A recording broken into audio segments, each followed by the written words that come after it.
दोस्तों आज की इस वीडियो में हम concept in comparative political analysis की यूनिट 3 को संविधानवाद को काफ़ी अच्छे से समझेंगे। देखिए दोस्तों, concept in comparative political analysis की आपकी एक यूनिट है संविधानवाद। आज की इस वीडियो में हम इसको कवर करेंगे। चलिए दोस्तों आगे बढ़ते हैं और अपने इस चैप्टर को शुरू करते हैं। दोस्तों सबसे पहले यहाँ पर हम संविधानवाद के अर्थ को समझते हैं। संविधानवाद का सामान्य अर्थ है कि सरकार की सत्ता और उसकी सीमाएं संविधान से निर्धारित होती हैं। अब देखिए दोस्तों, संविधानवाद में ये जो शब्द है संविधान, ये बहुत इम्पॉर्टेंट है। अब देखिए संविधानवाद का यहाँ पर यही अर्थ है कि सरकार की जो भी पावर है, जो भी शक्तियाँ हैं और जो भी सीमाएँ हैं वो संविधान के द्वारा निर्धारित हों। दोस्तों इसे आप ऐसे समझ सकते हैं कि जो भी सरकार है, मान लीजिए किसी भी देश की कोई भी सरकार है, तो सरकार की जो भी शक्तियां हैं या जो भी काम करने का सरकार का जो भी दायरा है, जो सीमाएं हैं उसकी, वो संविधान के द्वारा निर्धारित हों। या जो शासन व्यवस्था है, जो शासन व्यवस्था में जो कानून वगैरह हैं वो संविधान के द्वारा निर्धारित हो, यही संविधानवाद है। आइए दोस्तों आगे बढ़ते हैं। आगे आपको और अच्छे से इस शब्द का मतलब आपको और अच्छे से समझ में आएगा। अब दोस्तों यहाँ पर हम बात करते हैं ऐतिहासिक पृष्ठभूमि की। एक हम हिस्टोरिकल बैकग्राउंड देख रहे हैं, तो यहाँ पर ऐतिहासिक पृष्ठभूमि है ये। संविधानवाद की ऐतिहासिक जड़ें बहुत गहरी हैं, जो सदियों से विकसित होकर आधुनिक राजनीतिक सिद्धांत में एक महत्वपूर्ण अवधारणा बन गई है। आगे बढ़ने से पहले दोस्तों मैं बता दूँ, यहाँ पर मैंने जो भी मतलब नोट्स वगैरह बनाए हैं, ये मैंने ड्यू एसओएल की बुक से बनाए हैं। ठीक है, यहाँ पर मैंने ड्यू एसओएल की बुक का यूज़ किया है इन नोट्स को बनाने के लिए। हालांकि दोस्तों आप चाहे रेगुलर के स्टूडेंट हों चाहे एसओएल के स्टूडेंट हों, सभी के लिए ये यूज़फुल है। संविधानवाद की उत्पत्ति मेसोपोटामिया और प्राचीन ग्रीस जैसी सभ्यताओं में देखी जा सकती है।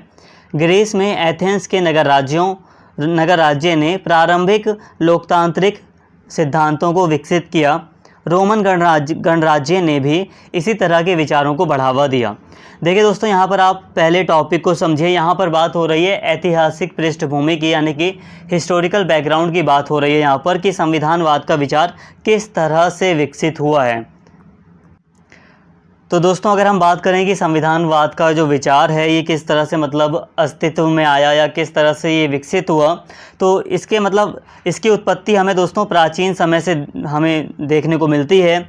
जैसे कि यहाँ पर बताया गया है कि मेसोपोटामिया, प्राचीन ग्रीस जैसी जो प्राचीन जो सभ्यताएं रही हैं, तो उसमें संविधानवाद की जो उत्पत्ति है वो देखी जा सकती है। यहाँ पे बताया जा रहा है कि जो यूनानी नगर राज्य थे, जैसे कि एथेंस का नाम यहाँ पर लिया गया है, तो यहाँ पर प्रारंभिक लोकतांत्रिक सिद्धांतों को विकसित किया गया। फिर यहाँ पर बात हो रही है कि रोमन गणराज्य ने भी इसी तरह के, यानी कि जो संविधानवाद से संबंधित जो विचार थे उसको बढ़ावा दिया। देखिए दोस्तों आप यूँ समझ लीजिए, बहुत सिंपल सा कॉन्सेप्ट है ये संविधानवाद का, कि संविधान के द्वारा जो कानून वगैरह हैं वो निर्धारित किए गए हैं। शासन जो व्यवस्था है वो संविधान के द्वारा तय की गई है। तो इसे आप, अगर हम प्राचीन समय की बात करें तो इसे आप नियमों के रूप में भी समझ सकते हैं कि मान लीजिए प्राचीन समय में, प्राचीन सभ्यताओं में कई सारे नियम निर्धारित किए गए और उन नियमों का मतलब उन नियमों का पालन आवश्यक बनाया गया। तो मतलब आप यूँ कह सकते हैं कि ये भी एक तरह से संविधानवाद का कुछ उदाहरण हमें देखने को मिलता है। तो यहाँ पर यही बातें बताई जा रही, कुछ प्राचीन समय से यहाँ पर संविधानवाद के बारे में बताया जा रहा है कि जैसे मेसोपोटामिया, प्राचीन ग्रीस जैसी प्राचीन सभ्यताओं की यहाँ पर बात की गई है। फिर यहाँ पर बात की गई है कि रोमन गणराज्य ने भी जो संविधानवाद से संबंधित विचार थे इसको बढ़ावा दिया। 1215 में इंग्लैंड के राजा जॉन ने मैग्ना कार्टा पर हस्ताक्षर किए। देखिए दोस्तों बहुत सिंपल है, मैग्ना कार्टा क्या है, तो मैग्ना कार्टा के द्वारा जो नागरिक थे उनको थोड़े अधिकार दिए गए। इंग्लैंड में जो नागरिक थे, जो लोग थे, उनको थोड़े अधिकार दिए गए। और जाहिर सी बात है, जब लोगों को अधिकार दिए जाएंगे तो जो सरकार है उसकी शक्ति में थोड़ी सी कमी आएगी। तो यहाँ पर यही है कि मैग्ना कार्टा के द्वारा लोगों को थोड़े अधिकार मिले और राजा की जो शक्ति थी उसमें कमी आई। यह सिद्धांत स्थापित किया गया कि राजा भी कानून के अधीन है। ठीक है, तो 1215 में इंग्लैंड के राजा जॉन ने मैग्ना कार्टा पर हस्ताक्षर किए, जिसने राजा की शक्तियों को सीमित किया और यह सिद्धांत स्थापित किया कि राजा भी कानून के अधीन हैं। ज्ञानोदय के दौरान विचारकों जैसे जॉन लॉक और मॉन्टेस्क्यू ने व्यक्तिगत अधिकारों और सरकारी शक्तियों के विभाजन के महत्व पर जोर दिया। अमेरिका का संविधान जो 1787 में बना, इन विचारों को और आगे बढ़ाया। फ्रांसीसी क्रांति ने भी मानव अधिकारों को महत्व दिया। 19वीं और 20वीं शताब्दी में दुनिया भर के देशों ने संविधान बनाए जो सरकार की शक्तियों को सीमित करते हैं और लोगों के अधिकारों की रक्षा करते हैं। द्वितीय विश्व युद्ध के बाद अंतर्राष्ट्रीय संगठनों ने मानवाधिकारों के संवैधानिक सिद्धांतों को बढ़ावा दिया। आज संविधानवाद लोकतंत्रों के लिए एक महत्वपूर्ण सिद्धांत है जो सरकारी शक्ति की सीमाओं और व्यक्तिगत अधिकारों की सुरक्षा पर जोर देता है। इसका उद्देश्य न्यायसंगत और जवाबदेह शासन स्थापित करना है। तो देखिए दोस्तों, यहाँ पे बहुत सामान्य बात है। देखिए संविधानवाद का कैसे मतलब विकास हुआ, संविधानवाद का एक हिस्टोरिकल बैकग्राउंड बताया जा रहा है। कुछ उदाहरण वगैरह यहाँ पर दिए गए हैं। तो आई होप ये आपको समझ में आया होगा। यहाँ पे थोड़ा मैं बता देता हूँ। यहाँ पर 1215 में अगर हम बात करें तो मैग्ना कार्टा पर हस्ताक्षर किया गया था इंग्लैंड के राजा जॉन के द्वारा। इससे तो नागरिकों को थोड़े अधिकार दिए गए और राजा को भी कानून के अधीन लाया गया। ठीक है। इसके अलावा दोस्तों यहाँ पर यही बताया जा रहा है कि 1787 में अमेरिका का संविधान बना। फ्रांसीसी क्रांति ने मानव अधिकारों को महत्व दिया। 19वीं और 20वीं शताब्दी में दुनिया भर के देशों ने संविधान बनाए जो सरकार की शक्तियों को सीमित करते हैं और लोगों के अधिकारों की रक्षा करते हैं। यहाँ पर दोस्तों यही बताया जा रहा है कि किस तरह से जो संविधानवाद का जो विचार है वो महत्वपूर्ण बना। इसके साथ ही दोस्तों सेकेंड वर्ल्ड वॉर के बाद कई सारे अंतर्राष्ट्रीय संगठन सामने आते हैं जिन्होंने मानव अधिकारों को और ज़्यादा महत्व दिया, मानव अधिकारों के संवैधानिक सिद्धांतों को बढ़ावा दिया। और यहाँ पर यही बताया जा रहा है कि संविधानवाद लोकतंत्रों के लिए एक महत्वपूर्ण सिद्धांत है। लोकतंत्र के लिए एक बहुत ही ज़्यादा महत्वपूर्ण सिद्धांत है जो सरकारी शक्ति की सीमाओं, मतलब सरकार की जो भी शक्तियाँ हैं उसको निर्धारित करता है। ठीक है। जो सरकार का जो काम करने का जो दायरा है उसको निश्चित करता है और व्यक्तिगत अधिकारों की सुरक्षा करता है। ठीक है।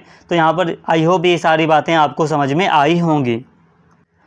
अब दोस्तों यहाँ पर हम बात करते हैं संविधानवाद के प्रमुख सिद्धांत। देखिए दोस्तों, यहाँ पर लिखा है सिद्धांत, लेकिन यहाँ पर जो बातें लिखी हैं इन्हें आप विशेषताओं के रूप में भी समझ सकते हैं। तो यहाँ पर हमारा ये टॉपिक है। संविधानवाद एक अवधारणा है जो आमतौर पर संविधान में निर्धारित स्थापित सिद्धांतों और नियमों के अनुसार शासन करने के महत्व पर जोर देती है। तो सिंपल सी बात है दोस्तों, संविधानवाद क्या है? तो संविधानवाद एक ऐसी अवधारणा है जो कि कहती है कि संविधान के द्वारा सरकार की जो भी शक्तियां हैं, यानी कि जो शासन व्यवस्था है, शासन व्यवस्था में जो भी नियम वगैरह हैं वो संविधान के द्वारा निर्धारित किए जाएं। यहाँ संविधानवाद के प्रमुख सिद्धांतों को संक्षिप्त रूप में समझाया गया है।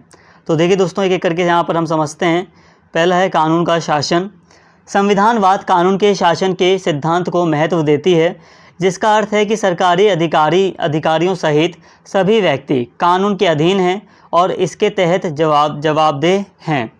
यह कानून के समक्ष निष्पक्षता और समानता सुनिश्चित करता है, शक्ति के मनमाने उपयोग पर रोक लगाता है। देखिए दोस्तों, संविधानवाद का एक सिद्धांत है कानून का शासन। चाहे सिद्धांत कह लो या विशेषताओं के रूप में भी इसे समझ सकते हो। तो संविधानवाद का एक सिद्धांत है या एक विशेषता है कि ये कानून के शासन की बात करता है। ये कह रहा है, इसका मतलब है संविधानवाद का एक सिद्धांत ये है कि कानून का शासन होना चाहिए। कानून से बड़ा कोई भी नहीं, कोई भी व्यक्ति हो, कुछ भी हो, कोई भी कानून से ऊपर नहीं है। सभी के सभी कानून के अधीन हैं। चाहे कोई भी अधिकारी हो, चाहे कोई आम व्यक्ति हो, तो सभी कानून के अधीन हैं और सभी अपने कार्यों के लिए जवाबदेह हैं। और कानून के समक्ष निष्पक्षता, मतलब कानून के सामने सभी बराबर हैं, इसकी ये बात करता है, कानून के शासन की बात करता है संविधानवाद। आई होप समझ में आया होगा आपको यहाँ तक। इसके अलावा एक इसका दूसरा सिद्धांत है सीमित सरकार। इसका क्या अर्थ है? तो देखिए, संविधानवाद सीमित सरकार के विचार को बढ़ावा देता है, अत्याचार को रोकने के लिए राज्य के अधिकार पर रोक लगाता है। सरकार की शक्तियां संविधान द्वारा परिभाषित और सीमित हैं, व्यक्तिगत अधिकारों की रक्षा करती है, व्यक्तिगत अधिकारों की ये रक्षा करता है संविधानवाद, और सत्ता के केंद्रीकरण को रोकता है या रोकती है, ऐसे कह सकते हो आप। तो यहाँ पर देखिए, ये जो विचार है संविधानवाद का, तो ये सीमित सरकार की बात करता है। सीमित सरकार का मतलब कि सरकार की जो भी शक्तियाँ हैं, जो भी सरकार के कार्य हैं, वो संविधान में मतलब निश्चित किए जाएं संविधान के द्वारा। ठीक है, संविधान में परिभाषित हों और संविधान के द्वारा सीमित हों। कहने का मतलब दोस्तों ये है कि जो सरकार है वो संविधान के द्वारा या संविधान के अनुसार ही शासन चलाए, संविधान के द्वारा ही अपना कार्य करे। तो ये इसकी बात करता है, संविधानवाद यही बात करता है कि जो भी सरकार है, ठीक है, तो उस संविधान के द्वारा जो भी शक्तियां सरकार को दी गई हैं, सरकार बस उन्हीं शक्तियों का मतलब उन्हीं शक्तियों का या वही कार्य करे जो भी संविधान ने तय किए हैं। इसके अलावा शक्तियों का पृथक्करण, यह सिद्धांत सत्ता के दुरुपयोग को रोकने के लिए सरकारी कार्यों को विभिन्न शाखाओं, विशेष रूप से विधायी, कार्यकारी और न्यायिक के बीच विभाजित करने की वकालत करता है। प्रत्येक शाखा की अलग अलग जिम्मेदारियां होती हैं जो जांच और संतुलन की एक प्रणाली बनाती है। देखिए दोस्तों, अगर किसी एक शाखा के पास, किसी एक मतलब डिपार्टमेंट के पास अगर सारी शक्तियां होती हैं तो हो सकता है कि उस शक्ति का दुरुपयोग भी किया जा सके। तो इसीलिए दोस्तों ये जो संविधानवाद है ये शक्तियों के पृथक्करण की बात करता है, स्पेशली मुख्य रूप से विधायी, कार्यकारी और न्यायिक। जो न्यायिक ये जो मतलब शाखा है तो इनके बीच शक्तियों के विभाजन की ये बात करता है। आप दोस्तों इसे यूँ समझ सकते हैं, विधान पालिका, कार्यपालिका और न्यायपालिका, इन तीनों के बीच शक्ति के बंटवारे की ये बात करता है कि इन तीनों को शक्तियाँ दी जाएं। कौन? संविधानवाद ऐसा मतलब संविधानवाद का ऐसा मानना है। संविधानवाद शक्तियों के पृथक्करण की बात करता है।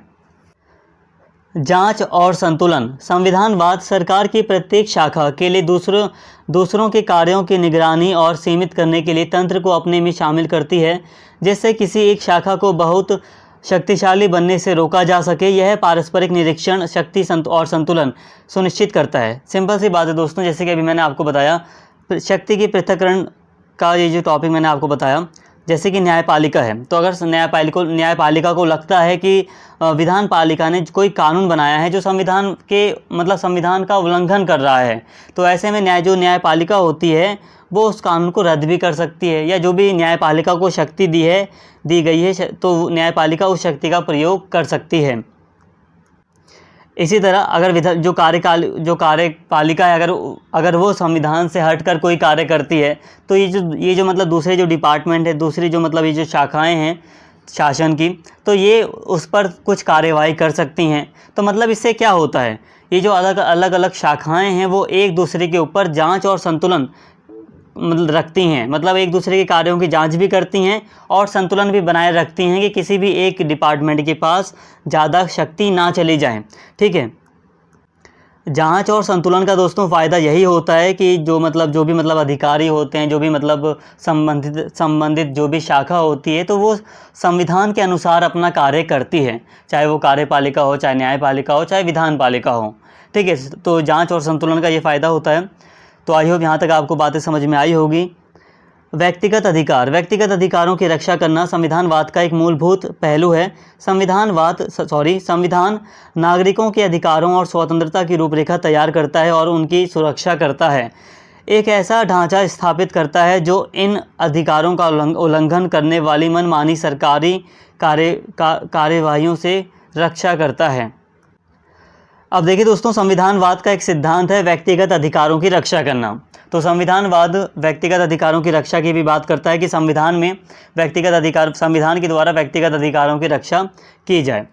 इसके साथ ही लोकप्रिय संप्रभुता, संविधानवाद यह दावा करते हुए अंतिम अधिकार लोगों के पास है, प्रायः लोकप्रिय संप्रभुता के विचार को अपनाता है। मतलब यहाँ पर ये जो संविधानवाद है ये दावा करता है कि जो अंतिम अधिकार है वो लोगों के पास है। ठीक है, सरकारें शासितों की सहमति से अपनी वैधता प्राप्त करती हैं। मतलब जो भी सरकारें हैं वो जनता से ही अपनी वैधता है वो प्राप्त करती है सरकार, और नागरिकों को निर्णय लेने की प्रक्रियाओं में भाग लेने का अधिकार है। इसके साथ ही संवैधानिक सर्वोच्चता, यानी कि जो संविधान है वो सर्वोच्च है। ठीक है, संविधानवाद सामान्य कानून पर संविधान की सर्वोच्चता पर जोर देता है। कानूनों और सरकारी कार्यों को संविधान के अनुरूप होना चाहिए और संविधान के साथ असंगत कोई भी कानून अमान्य माना जाना चाहिए। जो मतलब संविधानवाद का विचार है, इसका मानना है कि जो संविधान है वो सर्वोच्च है। कोई भी कानून है तो जो संविधान है वो सर्वोच्च है, और कोई भी मान लो सरकार के द्वारा, कार्यपालिका के द्वारा कोई या विधान पालिका के द्वारा कोई कानून बनाया जा रहा है या सरकारी कोई कार्य है तो उसको संविधान के अनुरूप ही होना चाहिए।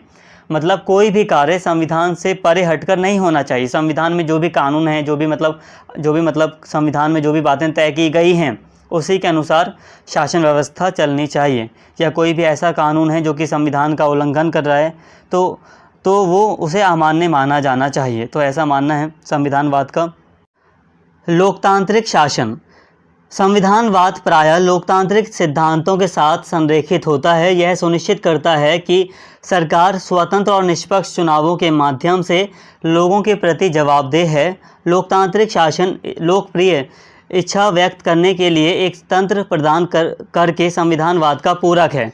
न्यायिक समीक्षा। कई संविधान एक ऐसी सरकार के विचार को बढ़ावा देती है जो लोगों की ज़रूरतों और आकांक्षाओं के प्रति उत्तरदायी है।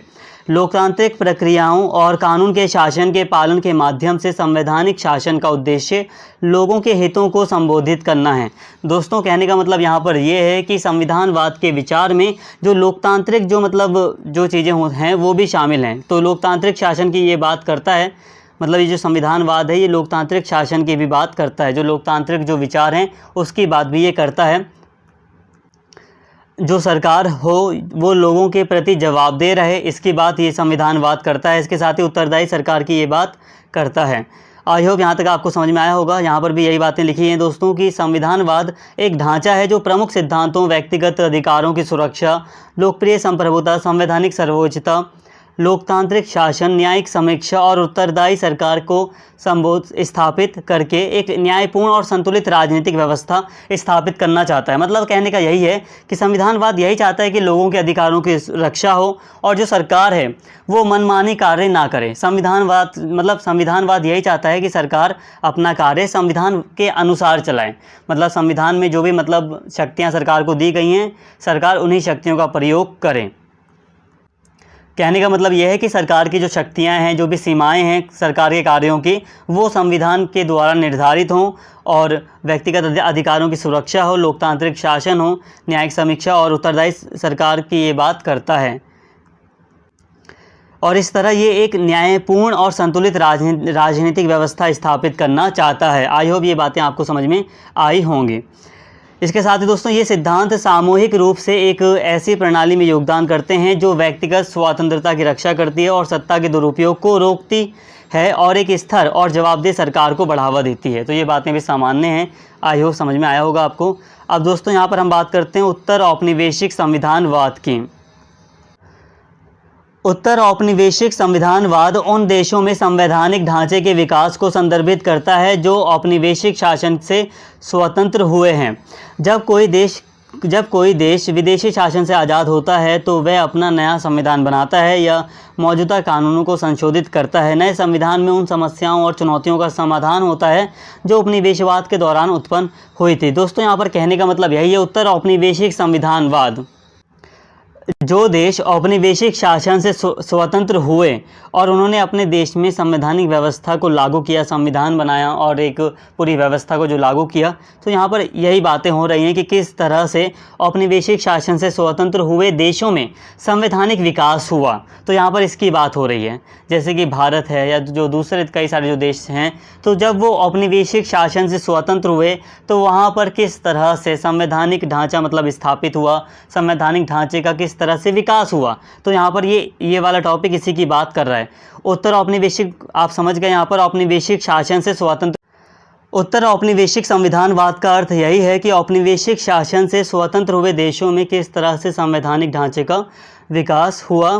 तो यहाँ पर यही बातें बताई जा रही हैं दोस्तों कि जैसे कि उत्तर औपनिवेशिक संविधानों का उद्देश्य राष्ट्रीय पहचान, मतलब जो उत्तर औपनिवेशिक संविधान रहे हैं, कहने का मतलब है ऐसे देश जो औपनिवेशिक शासन से स्वतंत्र हुए, ठीक है, उनका जो संविधान रहा है तो उसमें उनके संविधानों में राष्ट्रीय पहचान, शासन की जो संरचना है, जो मानवाधिकारों का जो मुद्दा है या जो सत्ता के वितरण का जो मुद्दा है, तो इसको काफ़ी महत्व दिया जाता है या दिया गया।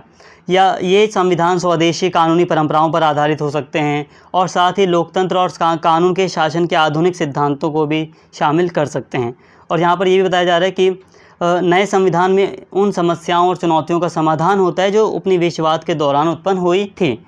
मतलब देखिए, उपनिवेशवाद के दौरान मान लीजिए किसी देश में कोई समस्या उत्पन्न हुई थी, तो जाहिर सी बात है कि स्वतंत्रता के बाद वो देश जो मतलब जो बेकार चीज़ें थी उपनिवेशवाद के टाइम पर, उनको ख़त्म करने का ही प्रयास करेगा और उनकी जगह मतलब सही कानूनों को लाने का प्रयास करेगा।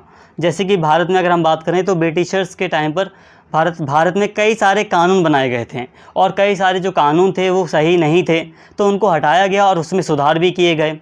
तो यहाँ पर ये बातें हो रही हैं कि नए कानून लाए जाते हैं, या जो उपनिवेशवाद के टाइम पर जो समस्याएं होती हैं, जो चुनौतियाँ होती हैं, तो नए संविधान में उनका समाधान मतलब उन चुनौतियों और उन समस्याओं के समाधान से संबंधित जो भी चीज़ें उनको शामिल करने का प्रयास किया जाता है। तो आई होप ये बातें आपको समझ में आई होंगी। अब यहाँ पर बात है औपनिवेशिक शासन का संक्षिप्त अवलोकन। अब देखिए दोस्तों, यहाँ पर सामान्य रूप से औपनिवेशिक शासन के बारे में बताया जा रहा है। औपनिवेशिक शासन आप समझ रहे हैं कि किस तरह से कई सारे देशों को, यूरोपीय देशों के द्वारा कई सारे देशों को अपना उपनिवेश बनाया गया, तो वो औपनिवेशिक शासन था। तो यहाँ पर दोस्तों औपनिवेशिक शासन के बारे में कुछ सामान्य बातें बताई गई हैं, तो एक बार इसे भी मैं आपको बता देता हूँ। औपनिवेशिक शासन एक ऐतिहासिक युग था जो अफ्रीका, एशिया, अमेरिका और महाद्वीप में यूरोपीय शक्तियों के विस्तार से चिन्हित था, जो लगभग 15वीं सदी के अंत में शुरू हुआ और 20वीं सदी के मध्य तक चला। आर्थिक हितों, नए व्यापार मार्गों की इच्छा और वैश्विक प्रभुत्व की खोज से प्रेरित होकर औपनिवेशिक शक्तियों का मतलब यहाँ पर है जो यूरोपीय शक्तियाँ थी स्पेशली, ठीक है, जिन्होंने मतलब दूसरे देशों को अपना उपनिवेश बनाया, ऐसे साम्राज्य स्थापित किए जिन पर उपनिवेशित क्षेत्रों का गहरा और स्थायी प्रभाव पड़ा।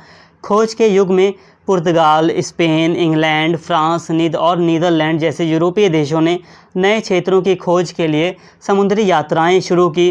प्रारंभ में व्यापार पर ध्यान केंद्रित करने के बाद ये खोज औपनिवेशीकरण में विकसित हुए, क्योंकि यूरोपीय शक्तियों ने विशाल संसाधनों का दोहन करने और स्वदेशी लोगों पर प्रभुत्व स्थापित करने की कोशिश की। खनिजों, मसालों और कृषि उत्पादों जैसे मूल्यवान संसाधनों के दोहन के माध्यम से उपनिवेशों के आर्थिक शोषण ने औपनिवेशिक साम्राज्यों के विकास को बढ़ावा दिया। 19वीं सदी की शुरुआत और 20वीं शताब्दी के अंत यूरोपीय शक्तियों के बीच में अफ्रीका के लिए औपनिवेशिक प्रतिस्पर्धा को तेज कर दिया। मतलब ये जो टाइम पीरियड था, इस टाइम पीरियड में अफ्रीका में अपने उपनिवेश बनाने के लिए जो औपनिवेशिक शक्तियां थी उनके बीच में प्रतिस्पर्धा तेज हो गई। मतलब जो अलग अलग जो यूरोप के जो देश थे या जो औपनिवेशिक जो शक्तियां थी, तो उनके बीच में प्रतिस्पर्धा हुई, एक थोड़ा कंपटीशन सा दिखाई देता है कि वो जल्द से जल्द मतलब ज़्यादा से ज़्यादा जो अफ्रीका का एरिया था उसको अपने अंडर में करना चाह रहे थे, अपना उपनिवेश बनाना चाह रहे थे अधिकतर क्षेत्र को। 1884 से 1885 के बर्लिन सम्मेलन ने यूरोपीय शक्तियों के बीच अफ्रीका के विभाजन को औपचारिक रूप प्रदान किया, जिसके परिणाम स्वरूप मनमानी सीमाएं बनी जो मौजूदा नैतिक, भाषाई या सांस्कृतिक विभाजन पर विचार नहीं करती थी।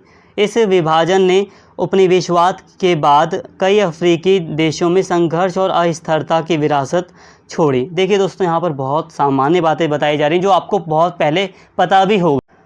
यहाँ पर यही बातें बताई जा रही हैं कि जो औपनिवेशिक शासन था तो वो लगभग 15वीं सदी के अंत में शुरू हुआ और लगभग 20वीं सदी के मध्य तक चला था। यहाँ पर पूरी एक प्रक्रिया ही बताई जा रही है कि कई सारे जो यूरोपीय देश थे उन्होंने कई दूसरे देशों को अपना उपनिवेश बनाया और वहाँ के जो संसाधन वगैरह थे, ठीक है, तो उसका दोहन किया। तो यहाँ पर यही सारी बातें बताई जा रही हैं। औपनिवेशिक शासन के खिलाफ प्रतिरोध एक सामान्य विषय था, क्योंकि स्वदेशी लोग अपनी स्वायत्तता और सांस्कृतिक पहचान को पुनः प्राप्त करने की मांग कर रहे थे। उपनिवेशवाद के प्रति दृष्टिकोण में वैश्विक बदलाव, द्वितीय विश्व युद्ध के परिणाम और राष्ट्रवादी भावनाओं के उदय के कारण 20वीं सदी में स्वतंत्रता के लिए आंदोलनों ने गति पकड़ी। 20वीं सदी में कई उपनिवेशित देशों ने स्वतंत्रता प्राप्त की और अपने संविधान और शासन प्रणाली बनाई। इस प्रक्रिया में उन्होंने उपनिवेशवाद की विरासत को दूर करने और अपनी संस्कृति और पहचान को मजबूत करने की कोशिश की। इस तरह औपनिवेशिक शासन ने दुनिया के कई हिस्सों के इतिहास और वर्तमान को प्रभावित किया है। दोस्तों, यहाँ पर यही बातें बताई जा रही हैं कि उपनिवेशों में 20वीं सदी में स्वतंत्रता से संबंधित जो आंदोलन थे तो उसको गति मिलती है और 20वीं सदी में कई सारे देश स्वतंत्र होते हैं। ठीक है, यहाँ पर यही लिखा है कि 20वीं सदी में कई उपनिवेशित देशों ने स्वतंत्रता प्राप्त की और अपने संविधान और शासन प्रणाली स्थापित की।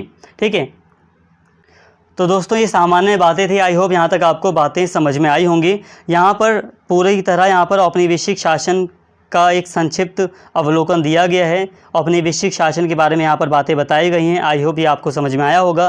फिर यहाँ पे बताया जा रहा है कि औपनिवेशिक शासन का मतलब कई सारे देश जो उपनिवेश थे पहले, तो उन्होंने स्वतंत्रता प्राप्त की और अपने संविधान स्थापित किए, अपनी शासन प्रणाली बनाई। दोस्तों यहाँ पर हम बात करते हैं उत्तर औपनिवेशिक संविधानवाद के प्रमुख सिद्धांत की। उत्तर औपनिवेशिक संविधानवाद कई प्रमुख सिद्धांतों पर आधारित है, जिनमें निम्नलिखित शामिल है। देखिए दोस्तों, यहाँ पर हम उत्तर औपनिवेशिक संविधानवाद के प्रमुख सिद्धांतों को देख रहे हैं। यहाँ पर हम औपनिवेशिक शासन के बाद संविधानवाद के प्रमुख सिद्धांतों को ही समझ रहे हैं। एक है यहाँ पर संप्रभुता और स्वतंत्रता। औपनिवेशिक शासन की समाप्ति पर बल देते हुए उत्तर औपनिवेशिक राज्यों की संप्रभुता और स्वतंत्रता पर जोर देता है। दोस्तों, उत्तर औपनिवेशिक संविधानवाद का एक प्रमुख सिद्धांत कह लो या एक विशेषता कह लो, संप्रभुता और स्वतंत्रता। ये औपनिवेशिक शासन की समाप्ति पर बल देते हुए जो उत्तर औपनिवेशिक राज्य हैं तो उनकी संप्रभुता और स्वतंत्रता पर जोर देता है। समावेशीकरण और विविधता। समावेशीकरण का अर्थ यही है कि जो भी मतलब समाज के जो अलग अलग वर्ग हैं तो सभी का विकास हो। ठीक है, पूरे समाज का विकास हो। संवैधानिक ढांचे के भीतर विविध जातीय, सांस्कृतिक और भाषाई पहचान को पहचानने और समायोजित करने का प्रयास करता है, तो ये भी इसका एक सिद्धांत है।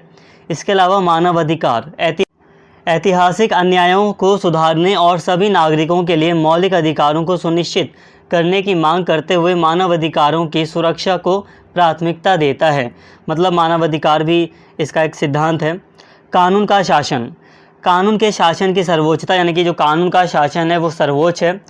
कानून के शासन की सर्वोच्चता स्थापित करता है। यह सुनिश्चित करता है कि कानूनी ढांचा न्यायसंगत, पारदर्शी और सभी नागरिकों पर लागू हो।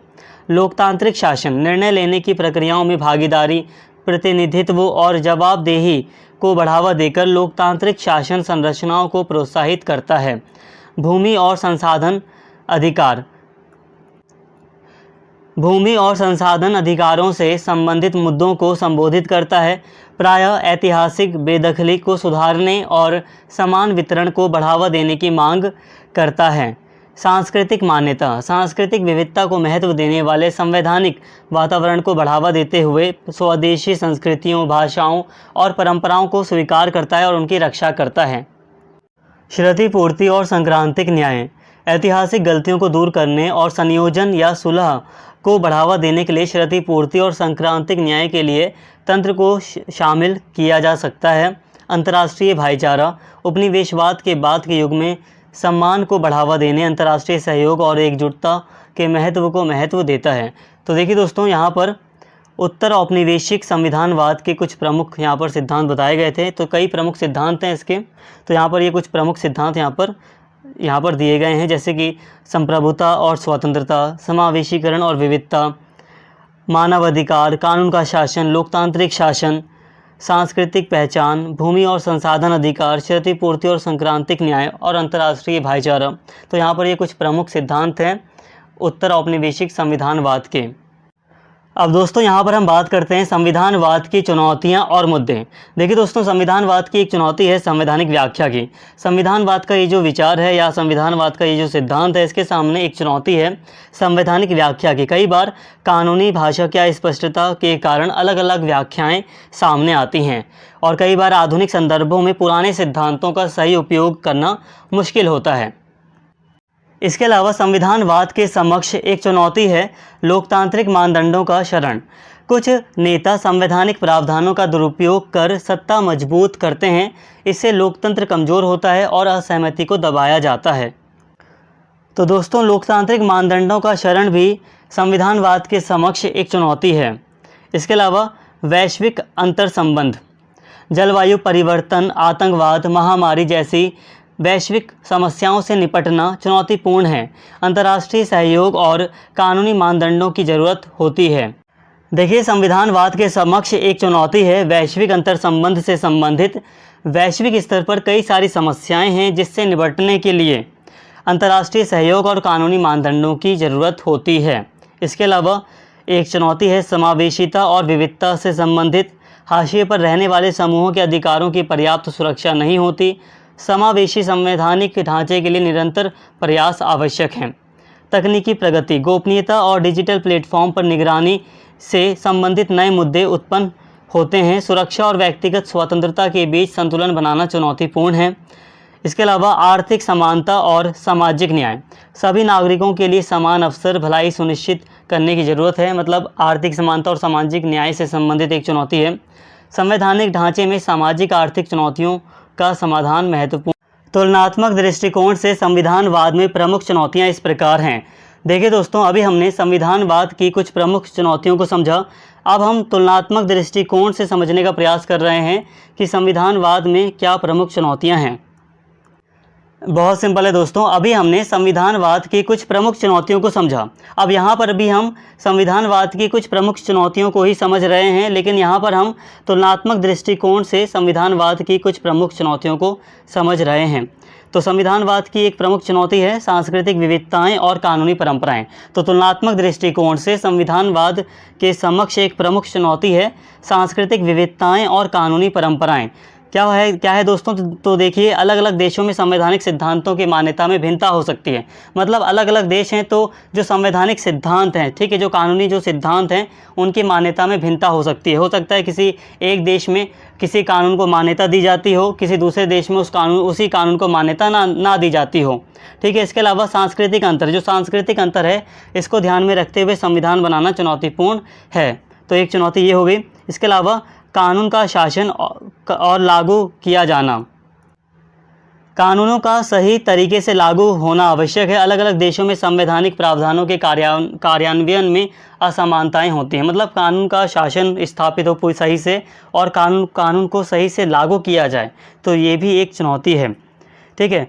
इसके अलावा राजनीतिक अस्थिरता और संवैधानिक शरण, मतलब देखिए, मतलब क्या है कि देखिए राजनीतिक अस्थिरता, कोई मतलब पॉलिटिकल स्टेबिलिटी नहीं है, और संवैधानिक शरण का मतलब यहाँ पर यह है कि जो संविधान की सर्वोच्चता है उसमें कमी। राजनीतिक अशांति के समय संवैधानिक मानदंड कमज़ोर हो सकते हैं। ये समझना जरूरी है कि विभिन्न राजनीतिक संदर्भ संवैधानिक लचीलेपन को कैसे प्रभावित करते हैं। तो ये भी एक चुनौती है। इसके अलावा संविधानवाद के समक्ष एक चुनौती है कार्यकारी शक्ति और नियंत्रण। सरकार में शक्ति का संतुलन बनाना आवश्यक है। अलग अलग देशों में नियंत्रण और संतुलन की संरचना में भिन्नता होती है। इसके अलावा परिवर्तनशील लोकतंत्र की तरफ बढ़ते देशों को संवैधानिक चुनौतियों का सामना करना पड़ता है। एक सुचारू परिवर्तन के लिए सर्वोत्तम प्रथाओं की पहचान करना महत्वपूर्ण है। तो परिवर्तनशील लोकतंत्र ये भी संविधानवाद के समक्ष एक चुनौती है। जैसे कि एक सुचारू परिवर्तन के लिए एक सही परिवर्तन हो, इसके लिए सर्वोत्तम प्रथाओं की पहचान करना महत्वपूर्ण है। देखिए दोस्तों, तुलनात्मक दृष्टिकोण के अनुसार संविधानवाद के समक्ष एक चुनौती है वैश्वीकरण और संवैधानिक अनुकूलन से संबंधित। अंतर्राष्ट्रीय मुद्दों के समाधान के लिए संवैधानिक ढांचे का अनुकूल होना जरूरी है। राष्ट्रीय संप्रभुता और अंतर्राष्ट्रीय सहयोग के बीच संतुलन बनाना चुनौतीपूर्ण है। तो दोस्तों, यहाँ पर हमने संविधानवाद के समक्ष क्या चुनौतियाँ हैं, क्या मुद्दे हैं, इसको काफ़ी अच्छे से समझा। आई होप ये सारी बातें आपको सही से समझ में आई होंगी। तो दोस्तों, यहाँ पर ये जो यूनिट है संविधानवाद से संबंधित, इसको यहाँ पर हमने पूरी तरह अच्छे से समझ लिया है। उम्मीद करता हूँ सारी बातें आपको सही से समझ में आई होंगी। वीडियो दोस्तों अगर आपको अच्छी लगी हो तो प्लीज़ चैनल को सब्सक्राइब कर लें, वीडियो को लाइक करें, शेयर करें और कमेंट करके अपना फीडबैक ज़रूर दें। Thank you.